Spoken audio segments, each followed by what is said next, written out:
verbal, you know, verbal affirmation. Yeah. I will nod my head. I will, give you some thumbs up if necessary. But I am listening to you, and I'm here for you and with you. And so with that in mind, are you comfortable? And then come back. But when I adopted my daughter while I was in college in North Carolina, and we'll get to that story. She's white. She was adopted and raised in a black household. I really felt that it was going to be best to bring her back home, where I knew the city was made up of very friendly and kind people.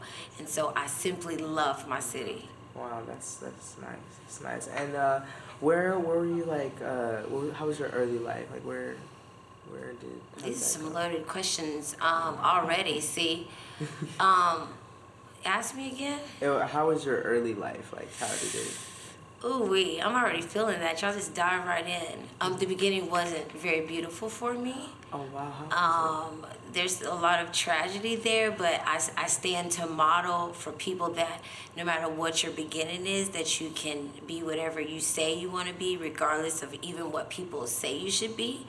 I can share my story without a whole lot of triggers, but I was molested from the age of 6 to 13 while living this life that everyone thought was really perfect. And so I am just now getting free from a lot of things at 44. And so that was a loaded question. I don't even know where to go with it. I don't know either. But I'm that's glad. Good. That is. How was your neighborhood? At a young age. What is a young age? I'm also, early childhood development, a preschool teacher. That's what my degree is in. So when you ask me, I'm always wanting to go to like some developmental stage so that I can put it in because there's a lot of different age groups there. And since I'm 44, I'm trying to figure out where you want to take me so I can go right there. And I want you not to be nervous either. I got you. Just talk to Louis. We're just going to have a conversation. Definitely. That's it. Yeah. But, yeah. Sorry. It's the best way. Yeah. Me too. I'm nervous too. Did you know I was an introvert? Really? I would not think that way. A lot of people don't believe that about me. Let's start there. Yeah. Like you, I actually find you to be very outgoing. And if I'm an introvert, and I really prefer to be by myself and to be alone, however, because of my early beginnings, I've learned extrovert qualities and characteristics that I need to have in order to get what I need in order to survive. I am also an only child, so that also determined a lot of things for me. Originally, my mother was a single mother. We started out in the projects, and then, like I say, my mother married someone in the military, which completely changed our life. I didn't even know we lived in the projects. I just thought we had an amazing 2-story home at 8403 Goldfinch. I still remember. But then when we left there and moved to California and, the life became military, I don't even know where I was going with that. I don't know, but how was it in a military family? Because I was never in those types of things. Like, is it rigorous? That was different. Everybody is there all together, one big melting pot. One of our first places that we went to was Germany. Oh, wow. And so on the Air Force Base, everybody is friends. It doesn't matter where you come from. You only have one TV station. You know what I'm saying? Everybody's going to the same school, and outside of the base, they don't speak your language. So you don't have any of this prejudice and things like that. So that's kind of where I never experienced it right off until later on in life, until I adopted my daughter. So I really feel like I was naive to a lot of it. And so when it did hit me, it kind of like bamboozled me. Oh, I understand. How is it with your daughter? You said that she was white? She is. I actually have 3 children. You have 3 children? I do. Okay. Are they all adopted, or is it just her? No, just my first child. So I have 3 girls. Chelsea is 24, Jada is 17, and Andrea is 12. When I was in North Carolina in college, during my first marriage, one of my friends came to me and asked me would I adopt her baby. Oh, wow. And you were just like, I love babies? No, that was not my response. Wow. Oh, what was it?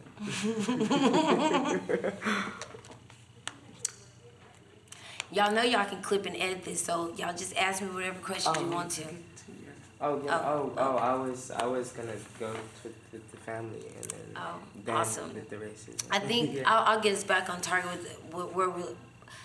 Basically, I just feel like I didn't know I was living into the projects until I left there and someone told me where I actually came from. So what we believe about where we live and where we come from, just our mindset changes everything. So I never felt a sense of lack.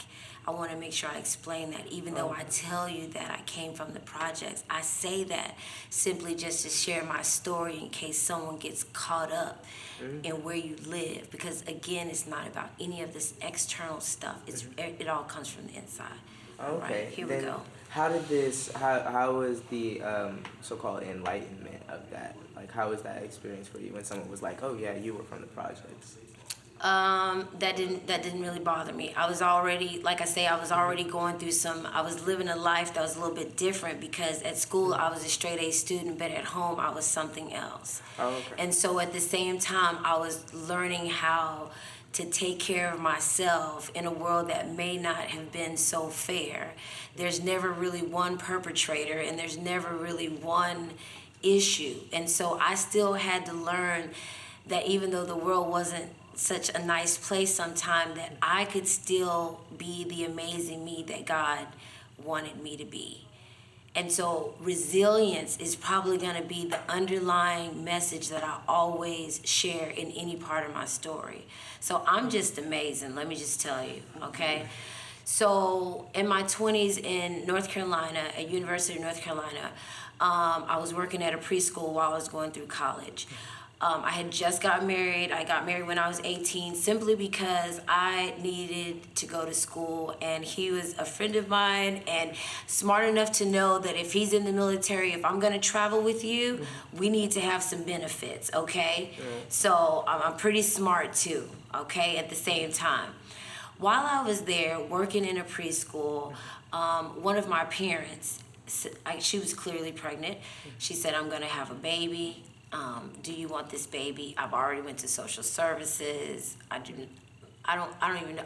Just in case this gets out to the world, I want to also be very respectful to my family and my friends. So I never really gave her an answer because I was only 20 years old. I just got married, and it wasn't our arrangement to have children. It was a setup. However, 10 days later, she called me and she was in labor. I just simply spun into action and I went and got her. I took her to the hospital. She is, of course, white. Her other daughter that I was watching in the preschool, it appears to be biracial, half black, half white. She tells me that she's going to have a biracial little boy and she wants me to have this baby. She doesn't tell me any explanations, reason why. She is just completely adamant that she cannot keep this child and that if I'm not going to take the baby, she's already made arrangements. So we go to the hospital. I'm just trying to, this is like, when y'all asked me to do this, I was thinking I don't have a story, but then I'm thinking I so have a story. Yeah, definitely. But that's just the thing. I don't think about it as being really a big deal like some people do. Let me carry on. She was just my friend, and it didn't matter if the baby was going to be a boy or a girl, if the baby was going to be purple or whatever. I was just going to love the baby. So basically, I took her to the hospital, and 5 hours later, she was having a baby. And I knew, my husband was not there, he was in the Marine Corps. I knew that I was going to need a lawyer and that we were going to have to do this the right way. Because I believe she tried to check into the hospital under my name, and then they asked her who the father was. It was going to be my husband. Well, first of all, we are two different shades. Definitely. Okay, hello. So that wasn't gonna work. So I don't really know all the backstory, and 24 years later, I still don't have all the backstory. And because she and I can pick up the phone and call each other, I'm gonna leave that like that, because one day she's gonna tell me the backstory, but really it doesn't matter, because I did exactly what I said I was gonna do, and that was to raise the baby, to love her, and to take care of her. Well, anyway, after we checked into the hospital, am I keeping you on focus with your story? Yeah, you're keeping me on focus. We had a baby girl. Oh, wow. Very white. My husband was not there. I basically called and I was like, we have a baby. And I mean, I don't really know what all happened. But social services got involved, of course. I called the lawyer because I wanted to make this legitimate, because if I was to really have this baby girl, which I didn't really know what was going on, I knew when we left this hospital, I had to have her legally, or I didn't want my hands on it, because I saw some dangerous things, because I didn't know the backstory. So I can't help you and support you if I don't know. But all we know is we have a baby here. But once social services gets involved, this is where the story really changes up for me, and I'm beginning to notice that this discrimination thing is really huge. They notice that the baby is white. The mother puts on the paper that the baby is biracial, half black, half white. They will not release my adoption stuff until we change the paperwork to that baby is Caucasian. Okay? They also tell me that they will take the white baby, and that there are plenty of black babies for me if I really need to or want to have a baby. That newborn, white children are in high demand. I'm only 20. I don't know any. This is like brand new to me to actually hear. Like, so you want to take the baby that she says she wants me to have? I mean, I know it sounds really preschool, but this is really what was going on. Wow. Because this was a private adoption, meaning, and I did a little research when we used to go to the library. This was a private adoption because she had specifically said, I want Kimberly Holiday to and Thomas Holiday, because I was married, we had to adopt her together, to be the parents of this child, and there was nothing that they could do. They had no control over taking the child. The only thing that they could do was hold up my adoption. Month after month, they would come to my home to see if I knew, in my mind, I feel like they were coming to see if she was changing colors or anything like that. My marriage had already begun to dissolve because the baby was not a part of the plan. Okay, right. We had a lot of play in us, and I really messed up that plan. Gotcha. But I don't have any regrets. So my marriage was dissolving, but I needed to leave North Carolina because not only was I experiencing that with social services while I'm just trying to get the adoption to be finalized, when I go into the grocery stores outside of the base, because my first husband was in the Marine Corps. I told you my stepfather was in the Air Force, so now I've married into another branch of the military, Marine Corps. When I step out into the civilian world off the safety of the base, it's a little bit different in the Piggly Wiggly in North Carolina. When people are looking at you and asking you, how did you get that white baby? And you must be the nanny. Things like that. And so I didn't at first, maybe I was a little bit naive, and you wonder, did they really say what I think they said? And so you let it go, but you kind of know that kind of stirred you up. And as those things began to happen more and more, and I noticed that people were staring at us when we would just walk into the grocery store, I realized that Chelsea and I did not and would never have probably a normal, whatever that means, life in public. I was just talking to someone last night and telling them that I was coming to do this, and some of the resistances that I was experiencing around doing this. And most of them is having to look at my own self. She's 24 now, okay? So are there some things that I allowed? Meaning, that's a good question. Like in the grocery store, if someone said that I was the nanny, or Chelsea was acting up like every other child does, when they want some candy. And if you do it the first time, they're going to act out a little worse the next time, because that, as a psychology major, that's that classical conditioning, reinforcement. But was I just giving you the candy because I wanted to keep you quiet so that you didn't draw too much attention to us this time? Not because you were embarrassing me, but because I didn't want to have to feel less than just because I had you. Wow. And then when some people would hear our story, and they still do, they say how awesome I am, that I adopted her. But I don't have time to tell them that society didn't even want me to have her. She's actually a blessing to me, So, anyway. Yeah, well, wow. She's 24 now, 24. So, yeah. My thing is with, especially as a psychology major with that classic conditioning, did it get to the point where, like, you were just like, I can't control her? Or was it like you disciplined her to a point where you disciplined her firmly, but whenever... There was no discipline. Oh, there was no discipline? Oh. There was no discipline. I simply just gave in most of the time to whatever you wanted, because I didn't want to be embarrassed this time. I wanted us to just be able to get through the store this time. And it wasn't that she was acting up on purpose, because remember when she was little, she didn't even know that there was a difference. I was just mommy. She's just calling out mommy. Even if we would put our hands together, children learn these prejudices. And I didn't talk about it, and I didn't bring it up because... Remember, I told you we were a military family.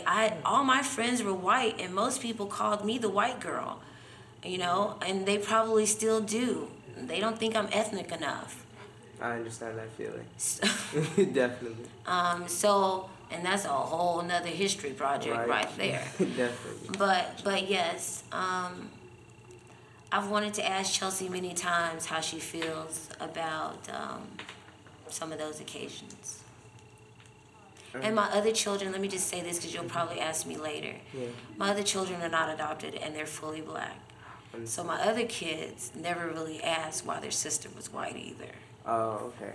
I'd be like, we never really talked about it. So, again, turning the reflection on me. Yeah. Did I do them a disservice by not acknowledging what I know we see, so that I could prepare them for what happens? Okay. What reactions did you experience from your daughter when she became aware of aware of her race? Yeah. Then she realized how she could. How different it was from and how different it was from you. First of all, when she became aware of not necessarily the race, but there was something happening and that she was getting a special kind of attention, she began to kind of use it to her advantage, and we began to cross this line of, am I doing it now in the name of love? Am I doing it for you? Am I doing it for me? Have I went too far because now you're really making me angry, and now you're doing to me exactly what they're doing to me. And you're my daughter, and I love you. And so how do you unravel all that? All those layers, and am I angry at her, and do I blame her, like I said from the beginning, for something that I created? I don't know. There's no right or wrong, but you don't really see the stories until after they've happened, and there's been 24 years later, and you start asking these very important questions to yourself, like, did I do that right, or could I do that different? And so that's why I'm here right now, so that I can leave my mark. And we can do this different. Definitely, understood. And then what was the second part of that question? It was how did it? It was how. Who I'm feeling on my triggers. From you? how did it differ from yours? Like how did like the way she was aware and how she took the advantage. The question was, Go ahead. what reaction did you experience from your daughter when she became aware that her race was different from your race? What age was she? I never even thought about it. I don't even know. You know what? I would probably have to say when her friends started asking her, why? Why is your mom black? Did she come to you and ask you when she was asked by her friends? No. I never kept it a secret from Chelsea that she was adopted. Okay. I had to because we were different colors. And also too, she probably noticed a lot of fear in me. Anytime Chelsea would get sick, I was a young mom. I ended up divorcing very quickly after that, like when she was a year old, and bringing her back here to Austin. But I was always afraid people would take her from me, because that had already been established for me. See, I knew I was gonna need tissue. That had already been established for me. That fear had already been set for me in North Carolina, and because it came to me as an adult in such a huge way, it created a lot of fear in me, that people were just gonna take her from me. So even like when Chelsea hurt her finger and it was an accident, I was afraid to take her to the hospital because every time I took her to the hospital, they always call social services. I didn't change our names. I've been married 3 times. First of all, I love my name, Kimberly Holiday. But I also kept the name because it was the only thing that would tie Chelsea and I together, was our names. Because would anybody else really believe it if I told them? Would I always have to go provide, a birth certificate, the adoption papers? What would I have to give you to prove? And so then we could go ahead and get to why we really came here in the first place. Everybody seemed to be in awe of the story. And I just seemed to be kind of like in the background, and Chelsea was loving the attention. Chelsea still loves the attention.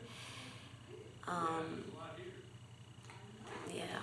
How much later after your adoption of Chelsea did you have the other children? 7 years later. So Chelsea was 7 when her sister was born. Mm-hmm.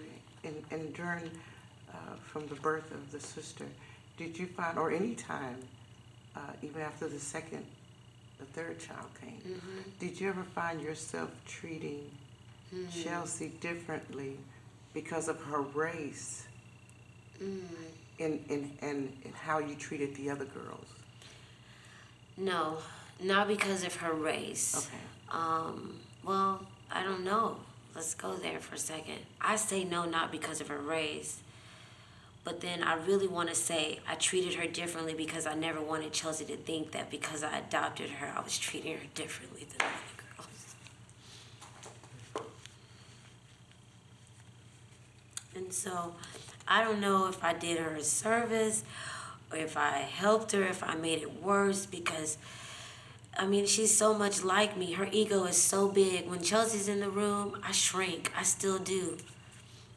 Because I want her, because I also want her just to be herself. And so, we're talking about race, but I keep going back to, I just want Chelsea to be Chelsea, but then I also have to, ask myself, did I do things because she was white?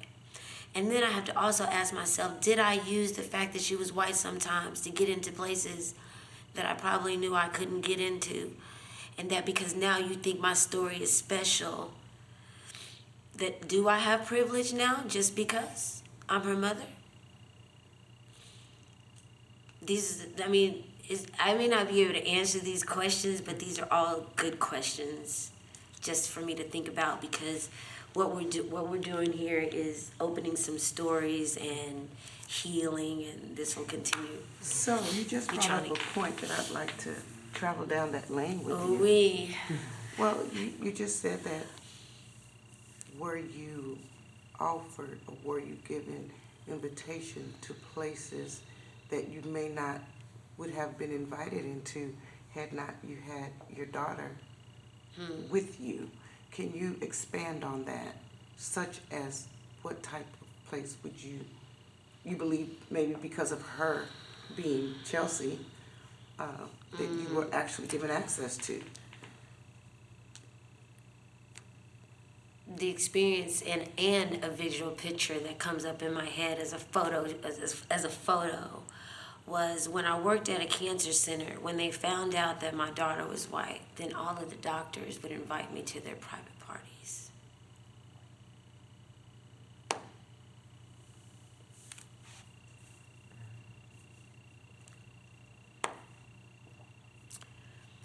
Once my circles changed, and because of me just being the awesome me that I am, all of that working together became a catalyst for me to elevate myself professionally and my growth and development so that I could acquire the jobs and the means in order to provide for Chelsea. It was very quickly that I was a store manager for Walgreens, making $100,000.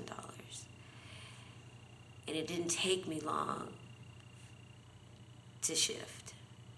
And I learned very quickly how to make the resume look good, I learned all of that. But I would say that my circles changed because I was the black lady with a beautiful, beautiful white little girl. And even if you were just curious, you wanted to just know my story. And then once you talked to me, you actually liked me. And you wanted to be my friend. So you said your circles changed. You believe because once Chelsea was in your life and you start getting invited to these places, what type of impact did your adoption of Chelsea have with you and your family and your friends that you had prior to Chelsea, if any? None. No change. Okay. I just called my mom and told my mom I have a baby, and she was like, okay. And so that was it. And my mom was like, where you get this white baby from? So I was kind of worried about what my mom would say. I've heard my mom say things, and I don't think she means it in any negative way, but there's clearly with her age, white people and black people were treated differently. My mother was born in the country under a tree. My mother was bused to a white neighborhood to go to school. I don't know all of her story. I really don't. But I know that me bringing Chelsea into her life also forced her to look at any hidden issues or any hidden prejudice that she had, because I wasn't going to be in the company of that because of my baby, period. And as far as my friends, all my friends were super supportive. They helped me raise Chelsea. Chelsea is everybody's baby. She is. Okay. I've cried it out. I feel complete. No.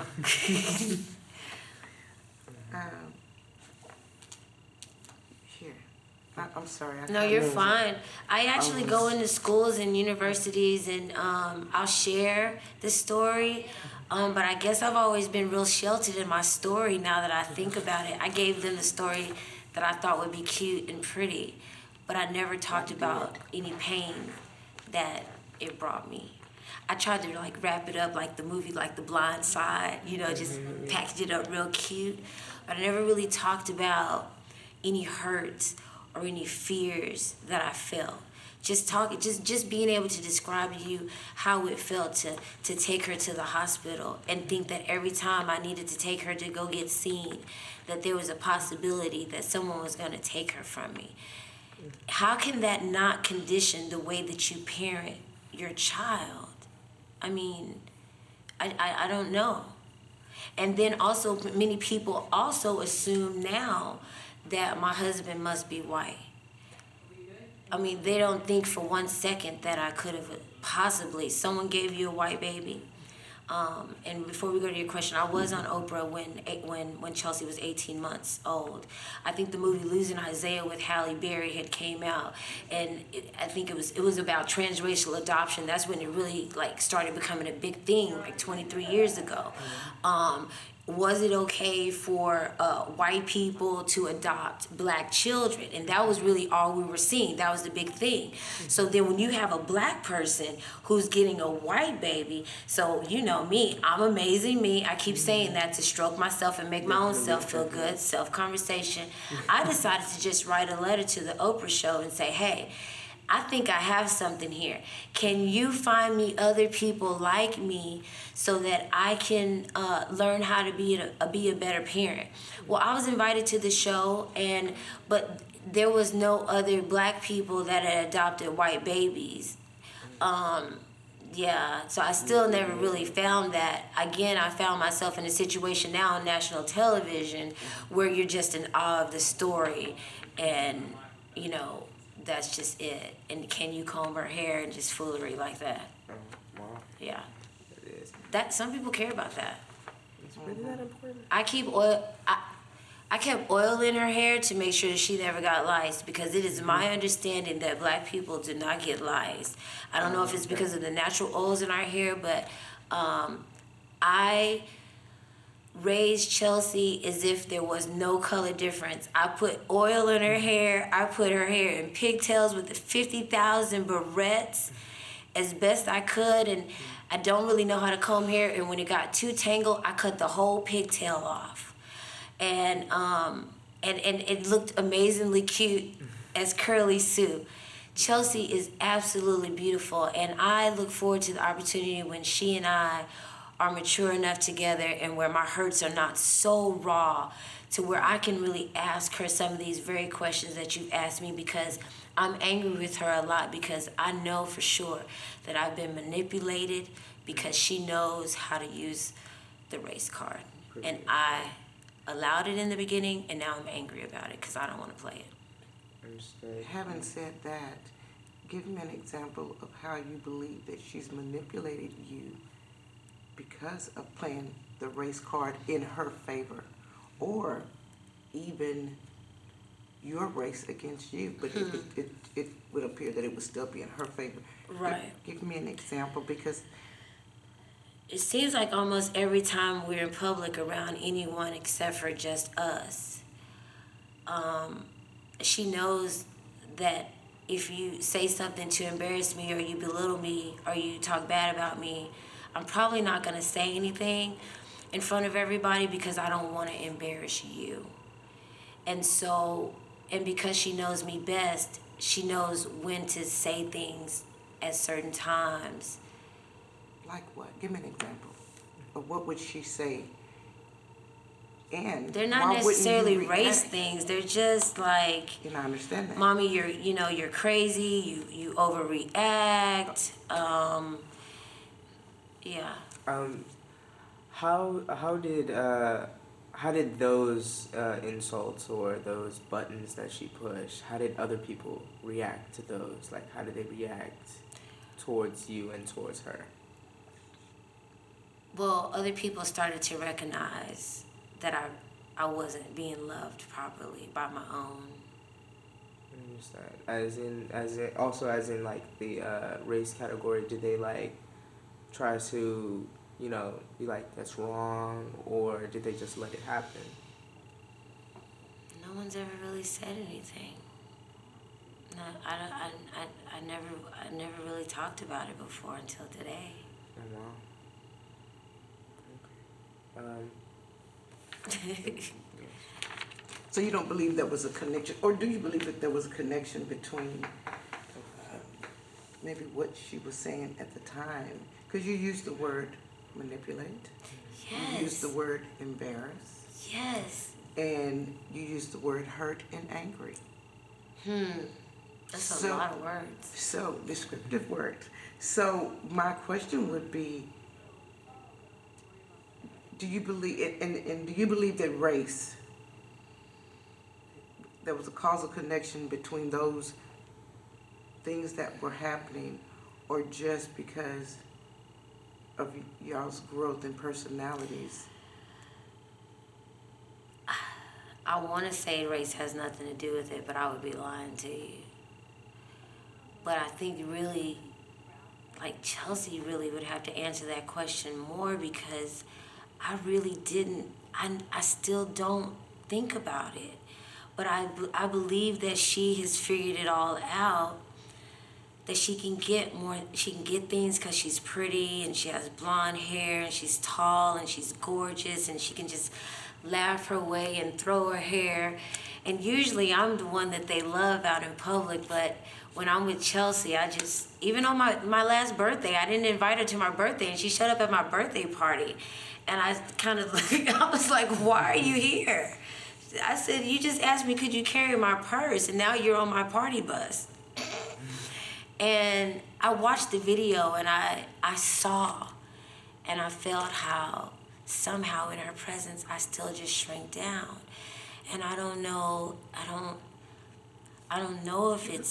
if it's a race thing or if I've just allowed it for so long because it was originally a race thing, and now I just do it because I want to keep a relationship with my daughter. But now I'm asking myself, like, at what price? And why every time we get into a relationship about growth and personality, she throws in, you don't love me like you love the other girls because you adopted me. I mean, when she says that, I'm shut down. I mean, that seems to be where every conversation goes. That's why I feel like sometimes I'm being manipulated, because we're never going to be able to grow and talk about other things if you throw the adoption card. I can't tell you why she gave you up. I can't tell you why you're angry now because you find out that they have money and you want to know why she had more kids after you and they have money. And then I feel bad because I work 3 jobs to take care of you. And Chelsea's very materialistic, okay? Not me. I find some really cool stuff at Goodwill, but Chelsea is really big about calling all these name brands out to me and stuff like that. And well, her birth mother is like that too, and I can't stand it. That's why we couldn't be friends, because I'm not gonna sell my soul to the devil for some stuff. And sometimes I feel like that's what she does, and I don't like it. And so when I try to talk about those things, she shuts me down with the adoption stuff, and then I'm done. Because I'm sorry. because I don't know how to justify my love for you, and clearly you're not in an emotionally mature enough place to be able to even receive me, even if I break down. And there's just way too many layers of this to even go there. So again, more hurt on top of hurt on top of hurt, and I really miss Chelsea, and I'm happy when she calls, but I'm also irritated at the same time, you know. Right now she needs me. Chelsea's in the hospital right now, not feeling well, and I need to be there. But yesterday I didn't want to see her. Gosh, this is probably too real. And cut.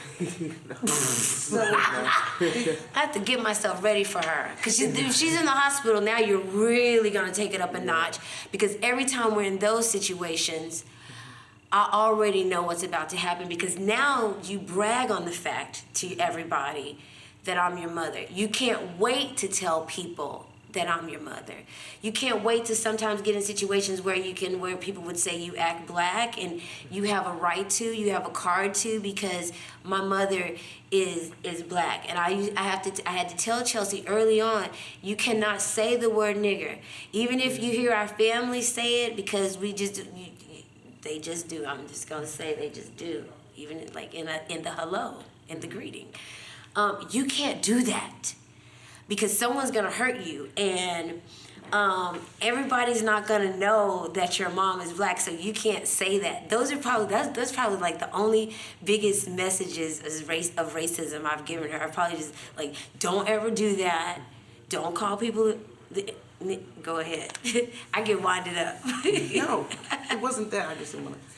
My question is, why would you caution her not to use specific words or do specific things in the same family in which she grew up, simply because of her race? Because instead of, we just don't refer to people that way. Right, which I don't use the word. I don't care for it at all. But people around us in my community throw it around like it's nothing, and I'm trying to explain, mommy doesn't use that word, but you hear it around everybody, so you may think that it's okay, but it's not okay. I don't like it, and it is a word that people find derogatory. It's just not a nice word. And honestly though, Chelsea, you're white, so like if you say it, and you may not even mean it in such a way, how are you going to be able to justify that? So it was because of her race that you... Yeah. Not only that you didn't like the word. But more so in Chelsea's case, because you're white, and you better not say that, because the black people would not if they don't know that I'm your mommy, then what? Like, they might hurt you because they think that you're saying negative things about them. So it was like, yeah, so as I think about that, that's huge. That's a huge thing to unravel. I don't know. Gosh, I'm coming all apart. I don't know. I taught her what I know. Fear. Especially since you had 2 other children after her, did you ever caution them like you cautioned her? And did she see that? And how was her reaction towards the differences between the raising of the children that you did? I've never heard the girls speak about it or have any issues with it. If anything, I saw just the most beautiful love from our girls. And because my other 2 girls were preemies, one was in the hospital for 2 months and one was in the hospital for 3 months, Chelsea was with me. Chelsea, those are her babies. Chelsea combed their hair. I told you, I do not know how to comb hair at all. Chelsea made sure the girls' hair was taken care of. I was working a lot of jobs. Chelsea helped me as she got older to raise the girls. So I do not feel there was anything there between the girls. And I don't hear any of it now, even though Chelsea's out of the house. They just call each other sisters. They do say she's a little over the top sometimes. I don't know if it's because she's white, she just is. But she's always throwing her hair around, and we always say, why are you talking so white? We do always say that in the house. We do always say that. Because when you get around certain people, you change the way you talk, but then sometimes when you're riding in the car and you get on the phone for a phone call, you change into a whole different person. But then we all do that. We all put on different personas. And in defense of Chelsea, I don't know what Chelsea has had to endure. I don't know what Chelsea experienced in school. Everybody probably wasn't quite as kind to Chelsea. I don't know. She has a huge, she practices resilience as well. I find her to be quite amazing. She is all me. But I'd love to break down some barriers for her one day and to ask her really how this has felt for her. And keep in mind, I'm waiting just a phone call away for Chelsea to tell me she's ready to meet her birth mother and to meet her sisters and let's heal whatever hurts there are so we can get on to living. And if you're angry at me because I didn't have the money that they have, just get it out and just say it. And I can say I'm sorry and I loved you the best I can and cry my tears. I do feel less than because her birth mother has a lot of money. Having said that, do you believe that, or have she exhibited any resentment towards you, or even towards her birth mother, having known that her birth mother has money and chose to give her to you, who has less money, and so now she's feeling, It made her angry. When I was trying to set up the meeting for them to meet each other, Chelsea kept saying she didn't want to. But then somehow through social media, she met her sisters first. And what she did, which she said was just out of pure hatred for her, was to introduce herself to her siblings first, and tell them that I'm your sister that your mother gave away to hurt her. And there would be no denying of who she is. She looks just like her. She's the only one that looks just like her mother. So they didn't have to question. My friend, Vanessa, of 24 years, she didn't even ask me. She just got mad at me and told me I ruined her family. And I felt hurt.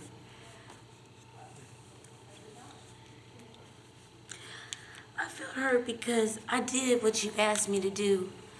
And I didn't ask you any questions. I still haven't asked you any questions. Because it doesn't matter. Yeah. And I had to again justify myself to her, of all people, who I told you is very materialistic and we can't be friends. Now I'm having to justify that I didn't do what you think I did.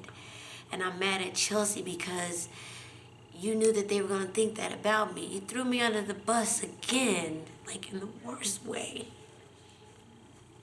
I told Chelsea, you knew what I've been setting up for you all these years. I stayed in touch with her all these years for you. And even if you're angry at her, what would make you go to your sisters first that way? Did you not even stop to think how they would feel?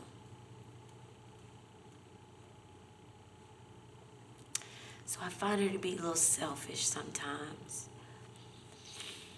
I think that, and God, she's so much like her birth mother. I see them being so much alike. And so it triggers me. It makes me not want to be around her a lot. But I feel less than in both of their company because of my color and because of my economic status. They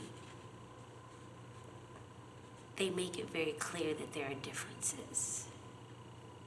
And I don't like to be in the company of people like that. Whether they are my child that I've had since birth and watched her come out, or a friend that I pick. I tell Chelsea all the time, I get to choose my friends. Bottom line. And we get a right to choose. And we get to set boundaries for what we will and will not allow. And while I think it's too late, it's never too late for me to begin to tell her that doesn't feel good to me. And if you can't honor me and you already know that I love you and you know that everything that I do, I'm motivated by love. If you use that love to manipulate me in any way for whatever reason, whether it be because you're adopted or because you're white or whatever it is, I don't want to be friends with you. And I'm going to always be your mother and I'm going to always love you. But I don't have to like you. And you have to get real with yourself as an adult now. And I told her you don't get to use these excuses anymore Because I feel like once you get a certain age, you now have to like start asking yourself some questions. Yeah, my mommy may not have been the best mom, but now what am I gonna do with my life? How am I gonna make things better? And so that's what I'm trying to do, and that's why I'm here to share my story today. Y'all really got me. I sat in the car for like 30 minutes because I did not want to cry today, but I knew it was gonna happen.